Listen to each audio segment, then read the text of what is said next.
It's a good day and a good life mga kabayan, mga katusok. Isa na naman pong base flower arrangement ang ating tanggap. Ang ating regular customer kahapon ay bumalik at nagpagawa uli ng worth 80 SR. May dala siya uling base pero hindi na clear base ang dala niya. Base na simpleng base na may design ang kanyang dala. Kaya syempre, gumawa tayo ng bagong design. Naglagay tayo ng masinjana na pa V-shape. At ginawa natin siyang pamaypay, paikot dito sa ating base na maliit na bilog. Siyempre, nagtusok na tayo ng matchola, 2 piraso, at rose na pink color or light pink color. And then, magtutusok na din po tayo ng light pink na baby roses. Scattered lang po natin siya ng semi-oblong or may semi-pabilog. At tutusukan din natin siya ng ating mga iba-ibang klaseng bulaklak. Maglalagay din po tayo ng chrysanthemum na white at ibang klaseng bulaklak na light pink din po pero nakatikom naman po at yung ilalagay natin. Scattered na po natin yung light pink na isa pang klase. Itutusok lang po natin siya hanggang matakpan natin ng ating floral foam.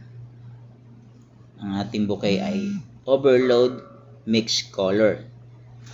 Pagdidikit-dikitin lang po natin siya para magmukhang magandang tingnan. Walang espasyo para maganda ang dating ng ating base. Kasi yung base natin ay cute na pabilog. Kaya naglagay din tayo ng pabilog. Tapos yung mga sungot-sungot ng ating chrysanthemum na white, yung maliliit na bulaklak ay lalawit-lawit natin. Pandagdag design din po yun.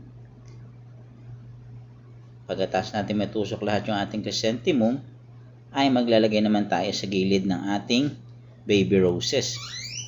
Pandagdag design din po yun at yung chrysanthemum na yellow ay scatter lang po natin siya sa bawat singit, side. Yan. Then nagtusok din po tayo ng chrysanthemum na green, pandagdag design. At magtutusok na po tayo ng light pink. Isa pang klase ng light pink na medyo tikom naman na bulaklak na baby roses. Ilagay po natin sa bawat gilid po, sa singit po, doon sa may tabi ng ating V-shape masinjana na nilagay. Scatter lang po natin yan hanggang paikot. Pandagdag design din po siya para magmukha namang medyo mamahalin yung ating bulaklak kahit maraming chrysanthemum tayong nilagay.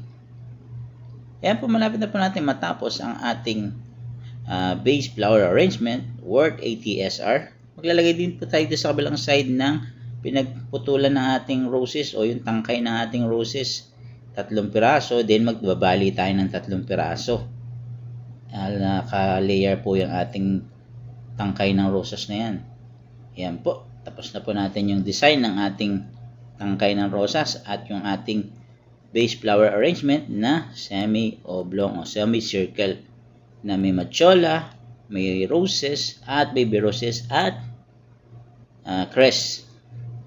I hope nagustuhan niyo po ang aking video. Paki-like and share and follow lang po. Salamat po.